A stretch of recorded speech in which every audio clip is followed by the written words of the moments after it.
So there comes this point in an F1 season where we're so desperate for breaking news we resort to just, well, making stuff up. Take, say, rumours of Lando Norris joining Toro Rosso midway through 2018, or some random billionaire wants to start an F1 outfit, or a certain F2 driver allegedly does some unspeakable things to his cat. Fact of the matter is, in what's already been a slow summer break as far as breaking stories are concerned, we're bound to hear some speculation at some point, and this week it's all about this man. Said man is Spaniard Alex Palou, driver of the number 10 Chip Ganassi Indycar and responsible for making the series, well, pretty boring this year.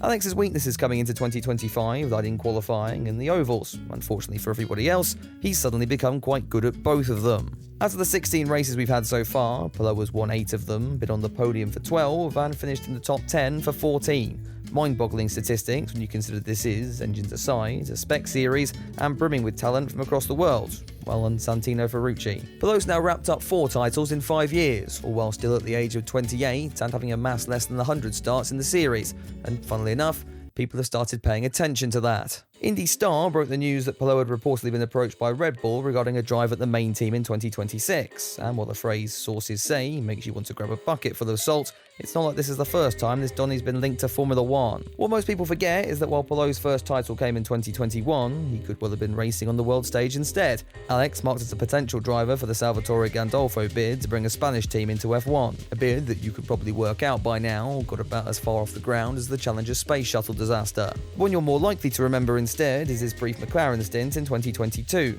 back at a time when the team were promising anyone in their nana seat, well, everyone apart from Daniel Ricciardo. My pain aside, you might also remember this, well, not ending very well. Palou had signed a deal to join McLaren's IndyCar squad for the 2023 season, and it would have helped if he'd read his existing contract with the Penguin over here. Team boss Chip Ganassi, named after the amount he's eaten, exercising the team's option on the Spaniard for the following year instead, pushing Alex's debut for Team Papaya to 2024 and granting him some brief FP1 appearances in the interim. Speaking of FP1, it might be a good idea to, hit that subscribe button. Just a thought. Anyway, 2024 rolled around and Palou got cold feet. Decided actually he wanted to stay with the Penguin after all, pissing off Bowling Ball here, who went on to sue their driver for $30 million for breaching their agreement. I made a video explaining the whole situation at the time in case you're interested. That resulted in Palou's own management team jumping ship, allegedly sharing their reason for leaving as, quote, "F*** this shit," and really the cloud's been over the Spaniard's head ever since, and may even have played a factor in rumoured negotiations with Williams to be Alex Albon's teammate going nowhere not soon after. That said, things have worked out fairly well for the lad. I mean, would you rather dominate the top single-seater series in the US, or be haunted by Max Verstappen's rear wing for the rest of your life? I think I know which one I'd go for. Palou was pushing the same idea when asked about a potential switch at the end of 2024, and again just 3 months ago. So what's changed then? Well, this isn't Williams, this isn't a midfield McLaren, and this isn't a team that might not even be a team to begin with. Instead, this is Red Bull, not RB, Red Bull, the outfit that dominated the sport just a couple of years ago with Max Verstappen and is still expected to be somewhat competitive come 2026. But you see, that's the first snag. Are they really going to be competitive next year?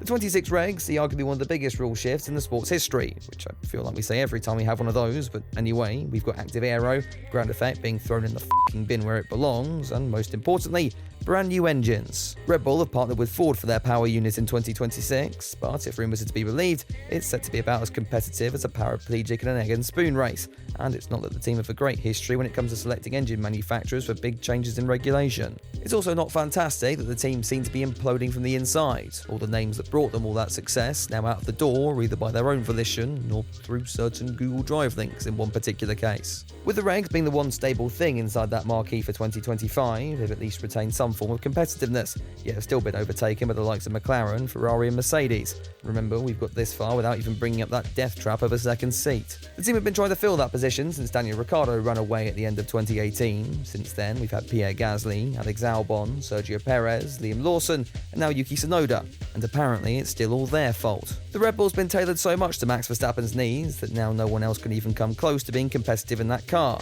Granted, that was one of the reasons Ricciardo jumped overboard in the first place, and while we now all agree that he shouldn't have left, With hindsight on the Red Bull front, you also kinda can't blame him. Tsunoda's become the latest victor of the carbon fibre wheelie bin and now risks being ejected from the sport entirely for 2026. Either that or it's purgatory at RB, and honestly I'm not quite sure which of those is worse. There will still be the argument that Palou has perhaps the single-seater experience, maybe attuned to that car, but this isn't like a Perez situation where that experience has been in Formula 1.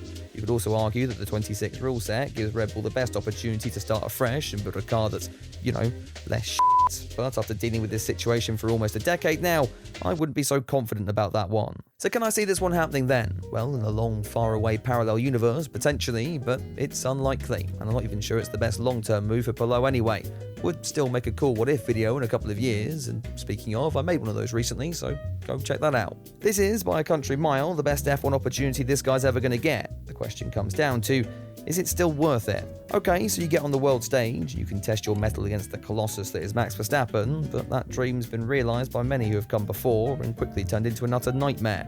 Add to that the fact that you might not even have a competitive car, and you start wondering, why throw away what you already have? In IndyCar, Palou has the opportunity to join some of the greats of that sport and cement himself in the Hall of Fame alongside your Andrettis, your Unsers, your Stingray Robs. Stingray.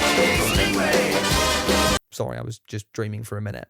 Point is, should you risk throwing all that away only to be Max Verstappen's latest bitch and become simply a footnote forgotten to history? I bring up now the tragic tale of Nick de Vries, and bear with me, there are more parallels here than you might think. This was a guy who had a very successful, if albeit elongated, junior career and then became a Formula E champion in 2021 with Mercedes. He finally got his F1 opportunity with the Red Bull fold in 2023, lasting just half a season in that AlphaTauri car before Helmut Marko drop-kicked him off the roof of the Faenza factory in favour of Daniel Ricciardo. De Vries returned to Formula E, but having had his confidence blown to bits in the pinnacle of motorsport, never truly recovered. Championships move on, and while I'm sure Alex could retreat back to IndyCar if his F1 stint didn't work out, there's no guarantee he'd still be the dominant force he is today. So, could this happen?